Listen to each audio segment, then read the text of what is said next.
Hello दोस्तों, कैसे हैं आप सब। उम्मीद है आप सब मस्त होंगे। तो आज हम क्वेश्चन प्रैक्टिस करने वाले हैं फोर्थ सेमेस्टर जूलॉजी का। BSc second year fourth semester में जूलॉजी में हमारी जो स्टैटिक की यूनिट है उसमें बायोटेक्नोलॉजी पढ़ना है हमको। आपको पता ही होगा। तो मैंने इस बार जो है काफ़ी लेट स्टार्ट किया हूँ। मुझे ऐसा लगता है कि आपके एग्ज़ाम तक सिलेबस में कंप्लीट नहीं करवा पाऊँगा। तो आप लोग अपने कॉलेज में क्लासें की होगी या फिर कहीं से भी आप कोचिंग वगैरह किया होगा। तो मुझसे जितनी हेल्प हो सकती है कम समय में मैं कोशिश करूंगा कि आपको क्वेश्चन करवा दूं। इसलिए बायोटेक्नोलॉजी जो स्टार्टिंग का पार्ट है उससे लगभग हम 250 क्वेश्चन चुने हैं, उनको हम आपको प्रैक्टिस करवा देंगे। उसके बाद अगर समय बचता है तो आगे की भी यूनिटों में से हम क्वेश्चन उठाएंगे। और इतना आप मान के चलिए, ये जो क्वेश्चन है 250, इन्हीं पे बेस्ड या इन्हीं में से क्वेश्चन आपको बायोटेक से मिल जाएंगे। स्टार्टिंग की जो आपकी यूनिटें हैं, 2-3 यूनिट, उसमें उसमें से क्वेश्चन जो है जो बनेंगे वो इसी आधार पे होंगे। तो चलिए देखते हैं क्वेश्चन। पहले हम जो बायोटेक्नोलॉजी का बेसिक प्रिंसिपल होता है उससे रिलेटेड क्वेश्चन करेंगे। तो पहला क्वेश्चन है, देखिए, प्रिंसिपल ऑफ बायोटेक्नोलॉजी से फर्स्ट क्वेश्चन है, Which one of the following techniques made it possible to genetically engineer living organisms? आपको बताना है इनमें से कौन सी वो टेक्निक है जिससे पॉसिबल हुआ है genetic engineering. Recombinant DNA technique बिल्कुल करेक्ट है, पहला ही ऑप्शन हमको मिल गया। रिकॉम्बिनेंट डीएनए टेक्निक जो है, इसके थ्रू ही हम किसी भी लिविंग ऑर्गेनिज्म में जेनेटिक जेनेटिक इंजीनियरिंग को परफॉर्म करते हैं, है ना। रिकॉम्बिनेंट डीएनए टेक्निक का मतलब क्या होता है, किन्हीं दो ऑर्गेनिज्म में से डीएनए को निकाल कर आपस में जोड़कर फिर क्या करते हैं, उसको किसी भी ऑर्गेनिज्म के अंदर रेप्लिकेट करवाते हैं। मान लीजिए एक ऑर्गेनिज्म था जिसके जीनोम से, ये जीनोम है, हर एक व्यक्ति का जीनोम होगा, है ना, डीएनए। वहां से कुछ खास पार्ट हमने काट कट किया और प्लाज्मिड में उसको जोड़ दिया, है ना। ये इतना टुकड़ा काट के प्लाज्मिड में जोड़ दिया। अब इस प्लाज्मिड को हम किसी ऑर्गेनिज्म के अंदर क्या करवाएंगे, ग्रो करवाएंगे। प्लाज्मिड के लक्षण वगैरह आपको पता ही होंगे। सेल्फ रेप्लिकेटिंग होता है, double standard DNA, extra chromosomal DNA होता है, जो कि आपको बैक्टीरिया में मिलता है जनरली, है ना, बैक्टीरिया जो होते हैं। और प्लाज्मिड आपको माइटोकॉन्ड्रिया और क्लोरोप्लास्ट में भी मिल जाता है। तो इसमें जब किसी भी डीएनए को जोड़ते हैं तो ये बन जाता है रिकॉम्बिनेंट डीएनए, है ना। फिर इसको हम बैक्टीरिया के अंदर ट्रांसफर करते हैं। जनरली ई कोलाई को यूज किया जाता है, और भी बहुत सारे बैक्टीरिया हैं जिनके प्लाज्मिड यूज किए जाते हैं। फिर उसको बैक्टीरिया में डालकर फिर क्या करते हैं, प्रोडक्ट तैयार करते हैं, है ना। तो ये है रिकॉम्बिनेंट डीएनए टेक्निक। अगला क्वेश्चन है question number 2, introduction of foreign gene into an organism for its better treat is called. भाई वही तो पूछ रहा है। देखो, फॉरेन जीन को एक ऑर्गेनिज्म के अंदर इंसर्ट करना है। फॉरेन जीन किसको हम बोलेंगे इसमें, विदेशज जीन, मतलब जो बाहर से किसी प्लाज्मिड में जोड़ी जा रही है ना। ये जो डीएनए का पार्ट है जो हम किसी दूसरे ऑर्गेनिज्म से लेके आए हैं काट कर, यही तो जीन है। भाई आपको मैंने जीन की डिफिनेशन इससे पहले भी कई बार बताई है कि डीएनए का ही पार्ट होता है जो किसी प्रोटीन को कोड करता है, उसको हम जीन बोलते हैं। तो ये जीन आप यहाँ से डीएनए का छोटा सा पार्ट काट के आपने इंसर्ट कर दिया किसके अंदर, प्लाज्मिड में। इसी को बोलते हैं फॉरेन जीन का ट्रांसफर, है ना। तो इसको इसमें डाल के फिर ट्रांसफॉर्मेशन करवाते हैं, जिससे कि हमारा डिजायर्ड प्रोडक्ट जो है, जो हमको चाहिए, वो तैयार हो जाता है। तो इस टेक्निक को क्या बोला जाता है, इसको क्या बोलते हैं, जेनेटिक इंजीनियरिंग बोलते हैं, है ना। अगला क्वेश्चन है question number 3, in genetic fingerprinting the probe refers to. Probe क्या होता है, इस पर क्वेश्चन खूब ज्यादा पूछे जाते हैं, है ना। प्रोब और radio actively labelled single standard DNA molecule, बिल्कुल करेक्ट। डीएनए जो जेनेटिक फिंगरप्रिंटिंग है, डीएनए फिंगरप्रिंटिंग है, उसमें प्रोब को यूज किया जाता है। है ना, जब डीएनए का हाइब्रिडाइजेशन वाली टेक्निक स्टेप होता है, आप डीएनए फिंगरप्रिंटिंग पढ़ेंगे, मैंने थर्ड सेमेस्टर में इसको करवाया भी था शायद, तो लेक्चर आपको मिल जाएगा, देख सकते हो। इसमें कई सारे स्टेप होते हैं, लास्ट में जब हाइब्रिडाइजेशन करवाते हैं हम डीएनए का, है ना, तब वहां पे प्रोब यूज करते हैं। प्रोब क्या होते हैं? डीएनए या आरएनए के छोटे मोलिक्यूल्स होते हैं, सिंगल स्टैंडर्ड, जो कि बने बनाए आपको मार्केट में अवेलेबल होते हैं। आप किस तरीके की डीएनए फिंगरप्रिंटिंग परफॉर्म कर रहे हैं उसके अकॉर्डिंग आप ले सकते हैं, है ना। तो probe radio actively labelled single standard DNA molecule होते हैं। यहाँ पे पूछ सकता है कि रेडियो एक्टिवली लेबल्ड क्यों है? क्योंकि रेडियो एक्टिव लेबल होने के कारण ही जब आप हाइब्रिड करवाते हो डीएनए से, है ना, जिसके फिंगरप्रिंटिंग की जा रही है, डीएनए फिंगरप्रिंटिंग, उस डीएनए से जब इसको हाइब्रिडाइज करवाओगे प्रोब को, तो इसमें तो रेडियो एक्टिव लेबल्ड है ना। तो उस पे जो है जब लाइट डाली जाती है तो हमको पता चल जाता है ना, स्फुरदीप्त देता है, फ्लोरिसेंस इमिट करता है, तो उससे पता चल जाता है कि डीएनए हाइब्रिडाइज हो गया है। तो इसीलिए इसमें जो है radioactively labelled single standard DNA होते हैं। चलिए अगला क्वेश्चन है question number 4। Plants in comparison to animals are more rapidly manipulated by genetic engineering. Select out the most probable reason for this. Question में बोला गया है कि जो प्लांट होते हैं वो एनिमल के कंपैरिजन में ज्यादा रैपिड मैनिपुलेशन उसमें होता है जेनेटिक इंजीनियरिंग के थ्रू। ऐसा क्यों है, कारण क्या है इसका? तो पहला देखिए आप, totipotency show by plant cell, बिल्कुल करेक्ट। क्योंकि प्लांट सेल जो होती हैं आपको पता है टोटी पोटेंट होती हैं, मतलब पूर्ण सशक्तता देखने को मिलती है। प्लांट की कोई एक सिंगल सेल से ही आप पूरे प्लांट को ग्रो कर सकते हो। माइक्रो प्रोपेगेशन में इसी प्रॉपर्टी का यूज किया जाता है, जिससे बड़े स्केल पे प्लांटों को बनाया जाता है, उगाया जाता है ना। सेकंड है single somatic cell can regenerate a whole plant body, बात तो वही कही जा रही है, तो ये भी करेक्ट है। फिर थर्ड देखते हैं हम, genetic engineering is supplemented with plant tissue culture technique, ये भी बात सही है। तो ये तीनों की तीनों जो बातें लिखी हुई हैं ये आपको डिफरेंस बताएंगी प्लांट और एनिमल में, जिसके लिए प्लांटों को ज्यादातर जो है यूज किया जाता है ना। तो ये राइट आंसर हो जाएगा आपका 4th। अब देखिए क्वेश्चन है अगला 5 नंबर। इसमें कौन सा हम पार्ट पे आ गए हैं? Tools of recombinant DNA technology. मतलब रिकॉम्बिनेंट डीएनए टेक्नोलॉजी में जो जो भी टूल्स यूज होते हैं, जितने भी एंजाइम्स, टूल्स मतलब रेस्ट्रिक्शन एंजाइम हो गया है ना, पॉलीमरेज है, और किस तरह से लाइगेशन करते हैं, उन सब को कलेक्टिवली क्या बोला जाता है? टूल्स बोलते हैं। तो एक रिकॉम्बिनेंट डीएनए को बनाने के लिए जो जो भी टूल्स यूज होते हैं उसको हम कहते हैं tools of recombinant DNA technology. 5वां क्वेश्चन है, देखिए the DNA fingerprints, the DNA fragments separated on an agar gel can be visualized after staining with, किसके द्वारा स्टेनिंग के बाद में वो देखा जा सकता है? विजुअलाइज आफ्टर स्टेनिंग में, तो आपको ये तो पता ही है, इथीरियम ब्रोमाइड। डीएनए फ्रेगमेंट जो है एगारोज जेल पे जब हम क्या करते हैं, डीएनए फ्रेगमेंट्स को अलग अलग दूरी पे जाके रुक जाते हैं ना एगारोज जेल में, फिर क्या करते हैं उसको देखने के लिए हम इथीरियम ब्रोमाइड से स्टेन करते हैं, है ना, जिससे कि हमको ऑरेंज रेड कलर के वो बैंड दिखाई देते हैं। अगला क्वेश्चन है, DNA fragments are negatively charge, neutral. तो ये इसमें ऑप्शन पढ़ने की मुझे लगता है जरूरत भी नहीं है, पहला ही सही हो जाएगा ना, कि डीएनए कैसा होता है? निगेटिव चार्ज होता है, निगेटिवली चार्ज डीएनए होता है, इसीलिए वो एनोड की ओर रन करता है। जब डीएनए एगोर जेल के ऊपर इलेक्ट्रिक फील्ड लगाई जाती है तो क्या होता है? वो एनोड की ओर भागता है, क्योंकि एनोड पे प्लस चार्ज और डीएनए पे माइनस, तो किधर भागता है? एनोड की ओर।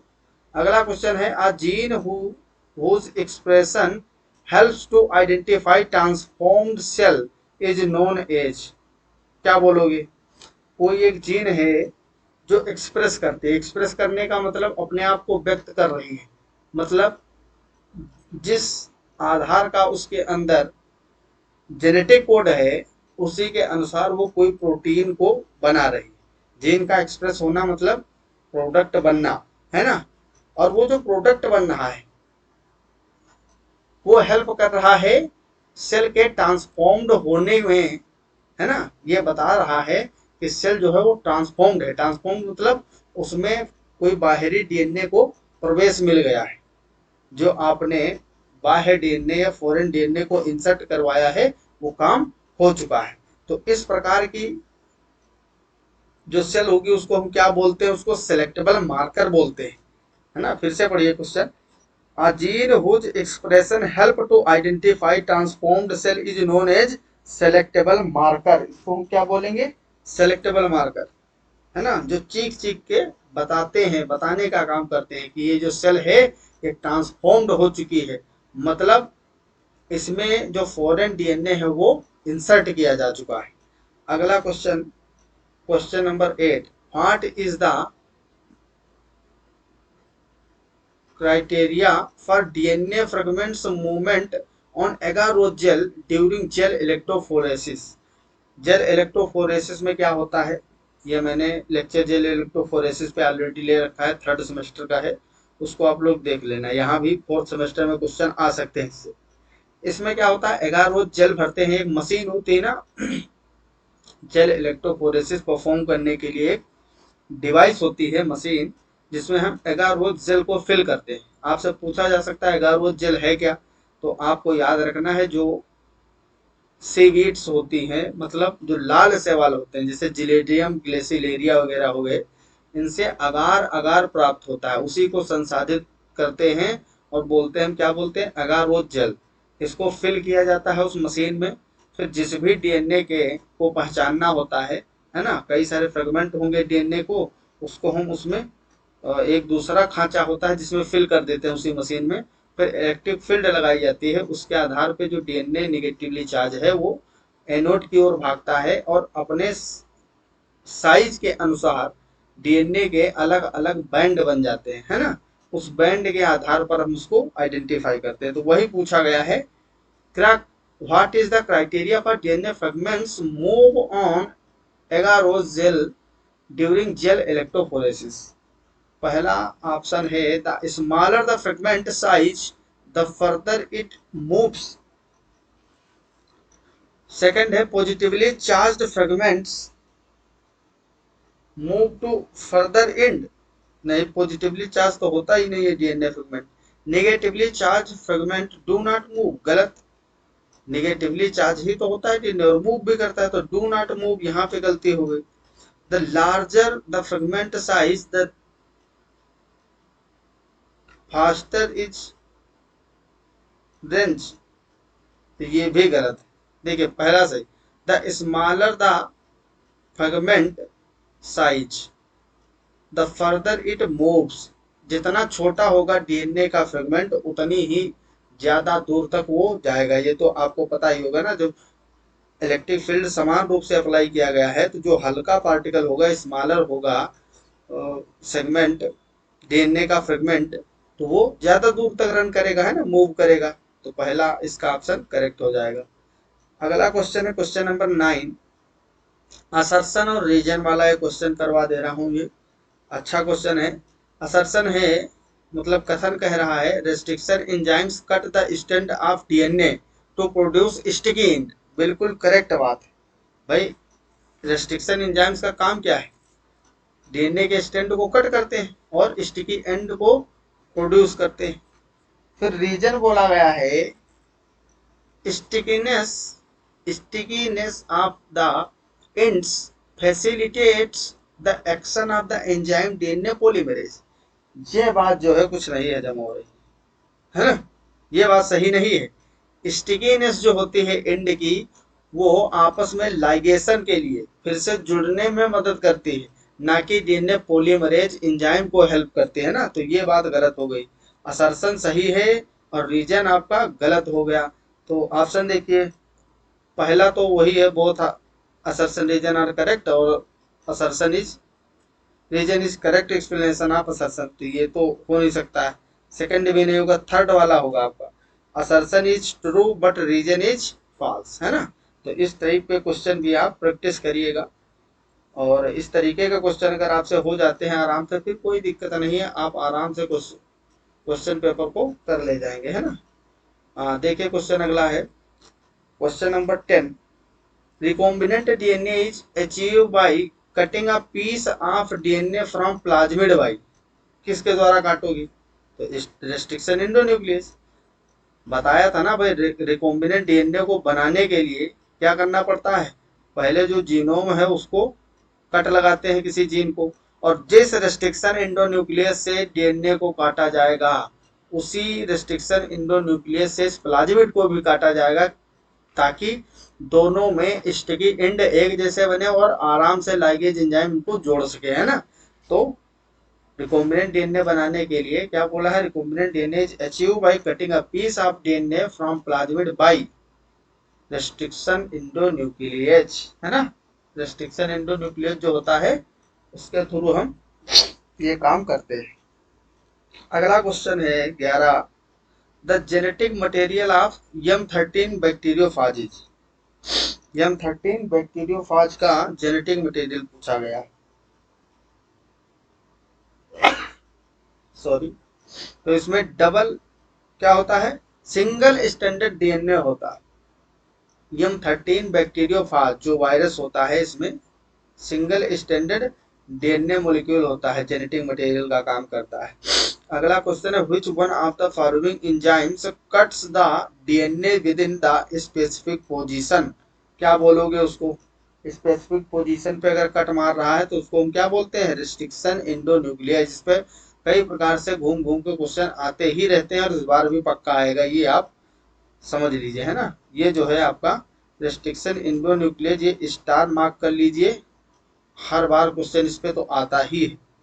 अगला क्वेश्चन है question number 13, relatively small DNA molecules of plasmids can be identified, है ना। Small DNA molecules of plasmid can be identified, किस कैसे हम इनको आइडेंटिफाई करेंगे, by their restriction fragment patterns, इसी के थ्रू हम इसको आइडेंटिफाई करते हैं। Question number 14, the cos ends of DNA of lambda phage has कितने न्यूक्लियोटाइड, है ना, कितने न्यूक्लियोटाइड्स होते हैं इसमें। तो डाटा बेस क्वेश्चन इस तरीके से ज्यादा नहीं आते, इसमें 12 न्यूक्लियोटाइड्स होते हैं, आप चाहे तो याद रख सकते हैं, वैसे खास इंपॉर्टेंट क्वेश्चन नहीं था वो। अब हम बात करते हैं क्वेश्चन नंबर 15, अब फॉरेन डीएनए, फॉरेन डीएनए मतलब बाहरी डीएनए, है ना, कहीं से काट के आप लाए हो किसी सेल से या किसी ऑर्गेनिज्म से निकाल के, and plasmid cut by the same restriction endonuclease, यही तो बोला था, can be joined to form a recombinant plasmid using, किसको यूज करोगे भाई, जो लाइगेज को ही ना यूज किया जाएगा, इसको यूज करोगे लाइगेज को। मतलब फॉरेन डीएनए, किसी भी ऑर्गेनिज्म का डीएनए जो है जीनोम, उसको आपने काटा और सेम रेस्ट्रिक्शन इंडोन्यूक्लियस, जो रिस्ट्रिक्शन इंडोन्यूक्लियस है, सेम रिस्ट्रिक्शन इंडोन्यूक्लियस से आपने इसमें कट लगाई प्लाज्मिड, और इन दोनों के डीएनए को आपस में कैसे जोड़ा जाएगा, by the help of ligase, है ना। तो लाइगेज एंजाइम से जोड़ा जाएगा, फिर आपका बनके तैयार हो जाएगा रिकॉम्बिनेंट प्लाज्मिड या रिकॉम्बिनेंट डीएनए। अगला question 16, which of the following restriction enzymes produces blunt and, है ना। आपको मैंने एक दो लेक्चर ही लिया हूँ 4th सेमेस्टर के, उसमें ये चीजें समझाई थी आपको कि स्टिकी एंड और ब्लंट एंड किस तरीके से बनते हैं। हाँ, तो कौन सा एंजाइम है जो ब्लंट एंड बनाता है, तो ब्लंट एंड जो है आपका इको आर फिफ्थ जो है, ये क्या बनाता है, ब्लंट एंड प्रोड्यूस करता है, याद कर लेना है आपको एज इट इज। अगला क्वेश्चन है question number 17, the tag polymerase enzymes is obtain from, tag polymerase कहाँ से पाया गया, देखो टैग पॉलीमरेज एंजाइम जो है ये क्या होता है, थर्मो स्टेबल है। कैसा है, थर्मो स्टेबल एंजाइम होता है, और इसको हम जनरली पीसीआर में यूज करते हैं। कहाँ यूज करते हैं, पीसीआर, पॉलीमरेज चेन रिएक्शन में। ये भी आपके यूनिट में पढ़ना भी है ना, इससे भी क्वेश्चन आते हैं। तो ये थर्मोस्टेबल एंजाइम जो है टैग पॉलीमरेज, इसका काम क्या होता है भाई, जैसे पॉलीमरेज एंजाइम का काम है पॉलीमराइजेशन, बहुलीकरण करना डीएनए का, लेकिन ये ताप स्थायी भी होता है। तो पीसीआर को परफॉर्म करने के लिए 3 स्टेप इसमें होते हैं। पहला है डीनेचुरेशन, फिर है एनिलिंग, और लास्ट वाला क्या होता है, एक्सटेंशन। इसमें जो है पहले स्टेप में डीनेचुरेशन में हाई टेम्परेचर यूज किया जाता है, और सेकेंड स्टेप में भी लगभग 72 डिग्री सेल्सियस होता है ना।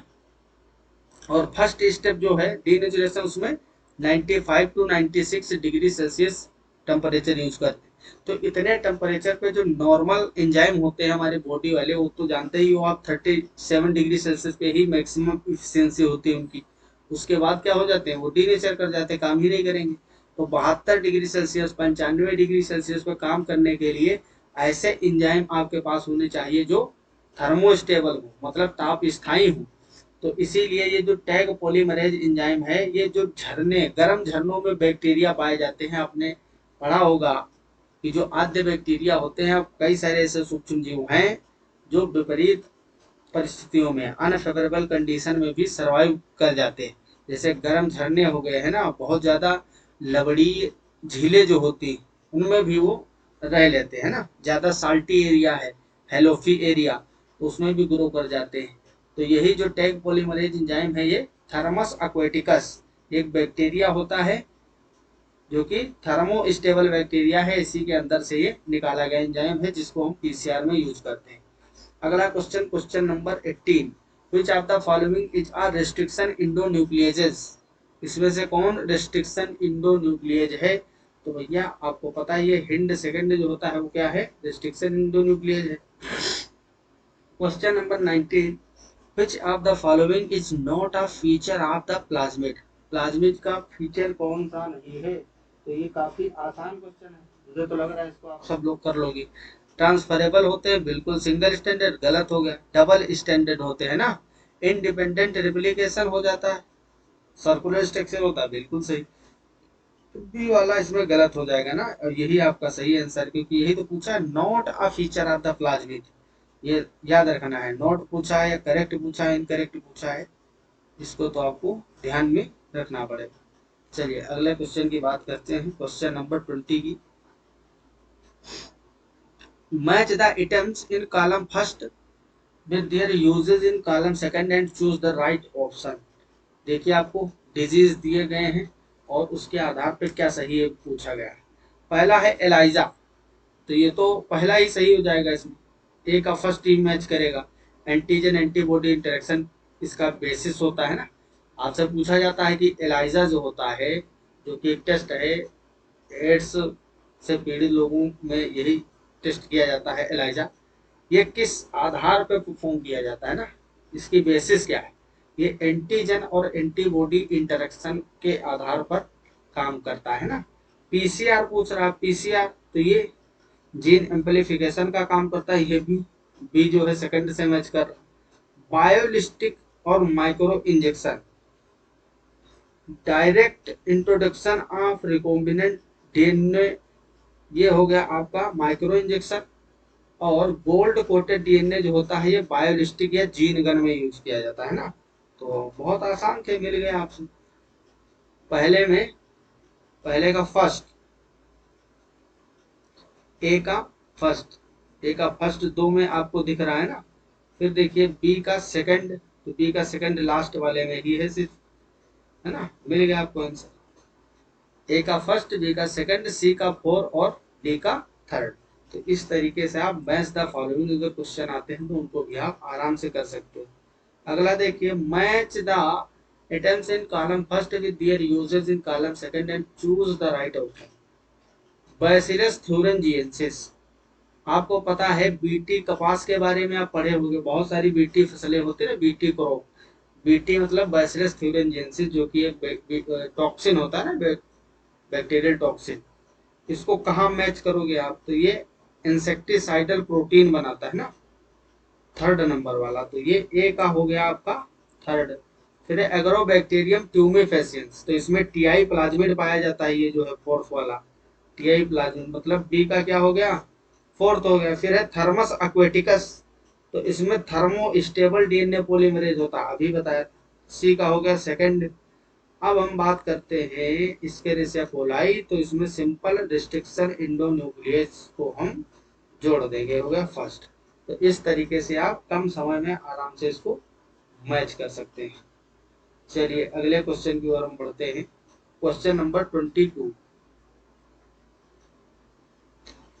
Most suitable method of introducing alien DNA into a plant cell.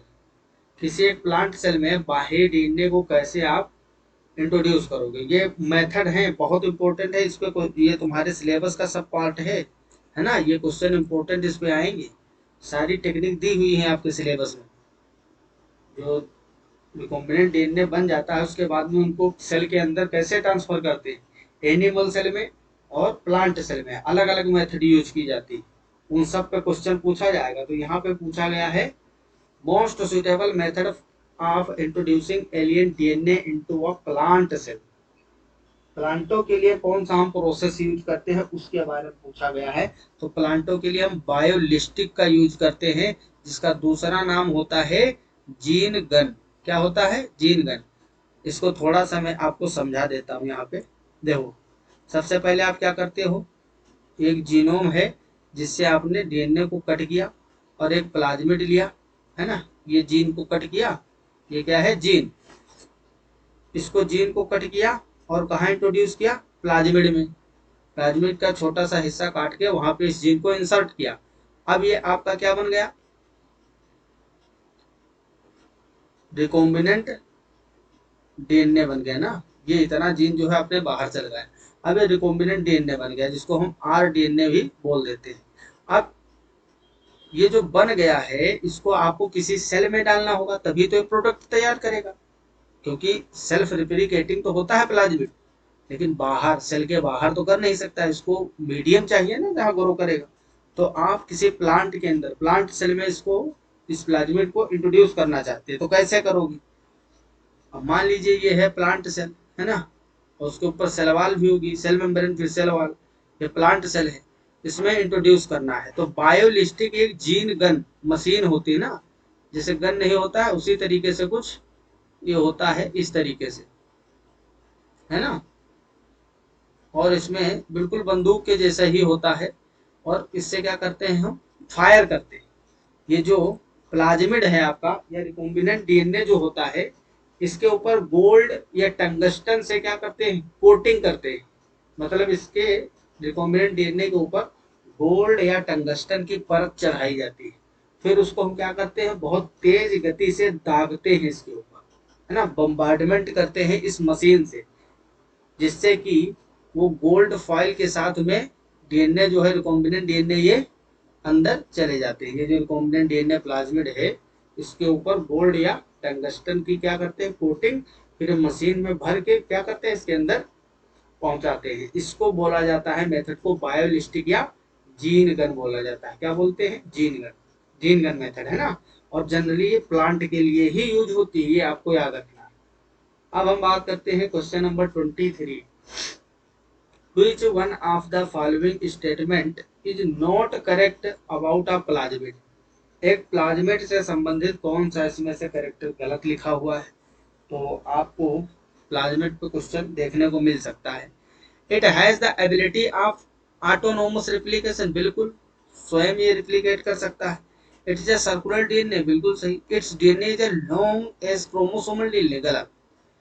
Chromosomal DNA जो है उससे छोटा होता है और ये एक्स्ट्रा क्रोमोसोमल होता है। It has antibiotic resistant gene, बिल्कुल सही। तो आपका राइट आंसर जो होगा वो ऑप्शन सी ही हो जाएगा, है ना। नॉट करेक्ट पूछा है तो कौन सा नॉट करेक्ट है, ऑप्शन सी। क्वेश्चन नंबर 24 की बात करते हैं। The DNA molecule to which the gene of interest is integrated और क्लोनिंग इज कॉल्ड। कोई एक डीएनए मोलिक्यूल है जिसको इसके जीन ऑफ इंटरेस्ट मतलब जो डिजायरेबल जीन है आपकी, integrated for cloning is called, उसको क्या बोलोगे? तो उसको हम बोलते हैं वेक्टर। वेक्टर मतलब वाहक, जिसके अंदर वो डाला गया है।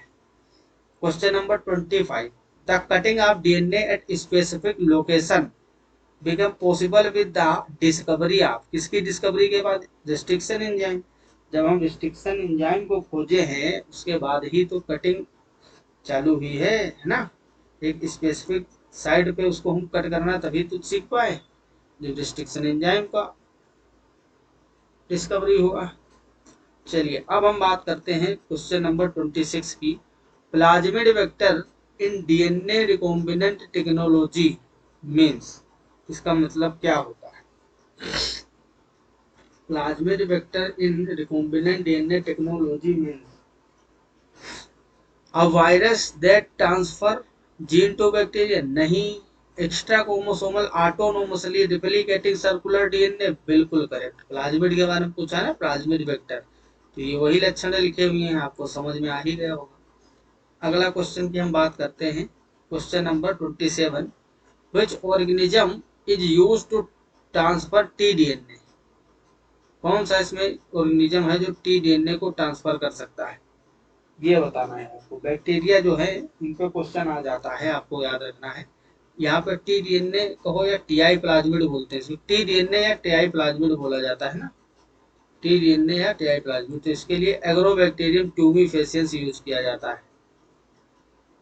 Question number 28, the enzyme used to join the fragments of DNA during the process of replication is, तो ज्वाइन करने के लिए किसको यूज किया जाता है? डीएनए लाइगेज को। अब हम बात करते हैं question number 29, restriction endonucleases are, restriction endonuclease क्या होते हैं? Use for in vitro DNA synthesis, synthesized by bacteria as part of their defence mechanism. बिल्कुल, ये जो रिस्ट्रिक्शन एंजाइम है बैक्टीरिया के डिफेंस मैकेनिज्म के लिए ही इवॉल्व हुए हैं ना, जिसको हम फायदा उठा ले रहे हैं इधर, क्योंकि मनुष्य हर एक चीज का फायदा उठा लेता है ना। प्रकृति में जितनी भी चीजें इवॉल्व होती, कहीं ना कहीं से व्यक्ति जो है मनुष्य अपना फायदा ढूंढ ही लेता है, कोई भी प्रोसेस हो। अगला क्वेश्चन है question number 30, bacteria protect themselves from viruses by by fragmenting viral DNA upon entry with, वही तो सेम क्वेश्चन दूसरे तरीके से आपसे पूछा गया है। तो इसका आंसर होगा रिस्ट्रिक्शन इंडोन्यूक्लियेजेस, क्योंकि बैक्टीरिया के अंदर रेस्ट्रिक्शन इंडोन्यूक्लियस एंजाइम पाया जाता है प्राकृतिक रूप से। क्यों पाया जाता है? क्योंकि उसमें अगर वायरस इन्फेक्शन करे और वायरस अपना डीएनए बैक्टीरिया के अंदर जैसे ही ट्रांसफर करे, वो उसका रिस्ट्रिक्शन इंडोन्यूक्लियस उसको कट कर दे, जिससे कि वो एक्सप्रेस ना कर पाए, है ना। तो इसीलिए इसी मैकेनिज्म के लिए इवोल्यूशन हुआ था इंडोन्यूक्लियस का, और हम लोग उसका दूसरी तरीके से फायदा उठा रहे हैं। देखिए अगला क्वेश्चन है question number 31, Which one of these is not a tool of recombinant DNA technology? इनमें से कौन सा टूल नहीं है? तो भैया इसमें जो इंट्रोन है वो दूर से दिख रहा है, तो डीएनए का पार्ट है ना। क्वेश्चन नंबर 31 में देखिए, देखो वेक्टर यूज होता है। Tool of recombinant DNA technology कौन कौन से हैं जो उसमें यूज होते हैं रिकॉम्बिनेंट डीएनए को बनाने के लिए? वेक्टर वाहक के जैसे काम करेगा, रेस्ट्रिक्शन एंजाइम भी यूज होंगे, पॉलीमरेज भी यूज होगा। तो इंट्रोन जो है इसमें इसका कोई काम नहीं होता है। इंट्रोन जो है ये तो पार्ट होता है डीएनए का, है ना। चलिए question number 32, identify A B C and D in the giving diagram. ये जो है पीबीआर 322 बनाया हुआ है, जो कि एक प्लाज्मिड है। ये क्या है? प्लाज्मिड। जो प्लाज्मिड बनाया हुआ है इसमें कई सारी साइट्स दिखाई गई हैं। इसमें ए बी सी डी आपसे पूछा गया है, ए क्या है और बी क्या है और सी क्या है। तो अगर आपने प्लाज्मिड को कभी अच्छे तरीके से पढ़ा होगा या बनाया होगा तो आपको जरूर पता होगा। तो ए इसमें जो है ये है ओराई साइट, ओरिजिन ऑफ रेप्लिकेशन जिसको बोलते हैं ना, ORI साइट। बी जो है वो आपका एम्पीसिलिन रेसिस्टेंट जीन है। क्या है? Ampicillin resistant gene. सी आपका टेट्रासाइक्लिन रेसिस्टेंट जीन है। और डी आपका जो है वो हिंड सेकंड है। क्या है? Hind second. ये 12th के एनसीईआरटी में भी आपको डायग्राम मिल जाएगा। बाकी ये जो है इनको भी आप वहीं से याद कर सकते हो। एक आध प्लाज्मिड के बारे में तो पूछा जा ही सकता है ना। अब हम बात करते हैं question number 34। Question number 34, which of the following enzymes is used to join DNA fragment. तो इसमें लाइगेज यूज करते हैं, बताइए आपको। रेस्ट्रिक्शन इंडोन्यूक्लियेजेस। रेस्ट्रिक्शन इंडोन्यूक्लियेज के बारे में आपको बताना। Are synthesised by bacteria as part of their defence mechanism. बिल्कुल राइट।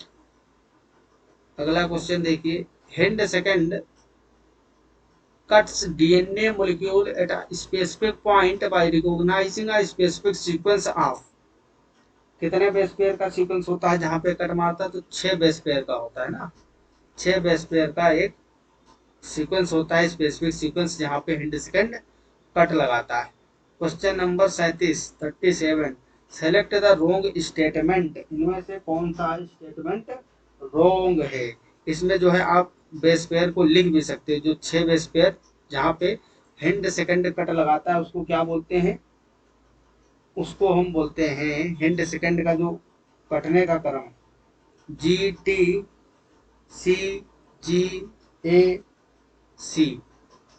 है ना। फिर इधर से इसको उल्टा लिख लीजिए, GTCGAC। और यहाँ जो बीच वाला है ना, C और G के बीच में, ये दोनों साइड से कट लगाता है। तो ये आपको याद रखना है। 6 बेस पेयर होते हैं, जहाँ पे ये काटता है स्पेसिफिक साइड पे C और G के बीच, है ना। चलिए अब हम बात करते हैं क्वेश्चन नंबर 37 में कौन सा गलत है, रोंग स्टेटमेंट निकालना है। तो थर्ड वाला रोंग है, इसमें आप पढ़ लेना। In microinjection cells are bombard with high velocity microparticles of gold और टंगस्टन कोटेड विद डीएनए। बस गलत हो गया ना, अभी बताया था। ये जो टंगस्टन और गोल्ड से कोटेड डीएनए जो होता है उसको हम बायोलिस्टिक या जीन गन मेथड में यूज करते हैं, माइक्रो इंजेक्शन में तो नहीं यूज करते हैं ना। तो ये गलत है। माइक्रो इंजेक्शन जो होता है इसमें क्या किया जाता है? माइक्रो इंजेक्शन में हम क्या करते हैं, इसमें डीएनए को डायरेक्ट जो है सेल के अंदर भेज दिया जाता है ना, माइक्रो इंजेक्शन, जिसको इंजेक्शन के थ्रू सीधा डायरेक्ट एनिमल सेल में, न्यूक्लियस के अंदर डायरेक्ट हम डाल देते हैं डीएनए को, है ना। चलिए अगला क्वेश्चन है question number 38। The function of a selectable marker is. Selectable marker का काम क्या होता है, बताइए। तो इसका काम क्या होता है? Elimination of non transformant and permitting transformants, है ना। तो ट्रांसफॉर्मेशन हुआ है या नहीं हुआ है, इस चीज का पता लगाने के लिए सिलेक्टेबल मार्कर इंपॉर्टेंट रोल अदा करते हैं। Question number 39, with respect to DNA fragmentation statement first और सेकंड दिए हुए हैं। Gel electrophoresis and elution are two important process. बिल्कुल सही। बट डीएनए फ्रेगमेंटेशन में जेल इलेक्ट्रोफोरेसिस और इल्यूजन, जिसको छालन बोलते हैं, ये दोनों इंपॉर्टेंट प्रोसेस होते हैं। स्टेटमेंट बी है, after staining with ethidium bromide it has to be express to ultraviolet light. Yes, तभी तो ऑरेंज रेड कलर का दिखेगा। तो राइट आंसर होगा option B, both A and B are correct statement. अगला क्वेश्चन और आज का लास्ट क्वेश्चन है क्वेश्चन नंबर 40, है ना। ये 250 क्वेश्चन का जो सेट चल रहा है उसको हम छोटे छोटे ऐसे ही वीडियो में 40-50 क्वेश्चन करके कंप्लीट करेंगे। और रोज आपको लेक्चर ही मिल जाएगा, क्योंकि मैं बिजी रहा हूँ इस बार, पूरा सेमेस्टर आपको पढ़ा नहीं पाया, लेकिन अब मैं थोड़ा सा समय निकाल पा रहा हूँ तो जरूर आपको क्वेश्चन करवाऊंगा। तो इसमें देखिए क्वेश्चन नंबर 40 है, the enzyme use for the purpose of joining a novel gene with host DNA is. Host DNA, इस तो ज्वाइनिंग के लिए हमेशा लाइगेज को ही यूज किया जाता है ना। तो आई होप आपको ये क्वेश्चंस अच्छे से समझ में आए होंगे। कोई भी टेक्निक या टर्म अगर इसमें आपको समझ में नहीं आया है तो आप लोग कमेंट बॉक्स में दिल खोल के पूछ सकते हो, कोई रोक भोक नहीं है ना। आराम से पूछिए, आपका जो भी डाउट है हम उसको क्लियर करने की पूरी कोशिश करेंगे। और मिलते हैं अगले लेक्चर में। और कुछ अगर रिलेटेड आपको चाहिए या बॉटनी के क्वेश्चन किसी भी यूनिट के, तो आप लोग बताना, कोशिश करूंगा कि उसको भी आपको करवा दूं, है ना। मस्त पढ़ाई करते रहिए, तब तक के लिए okay bye, all the very best, thanks for watching, जय हिंद जय भारत।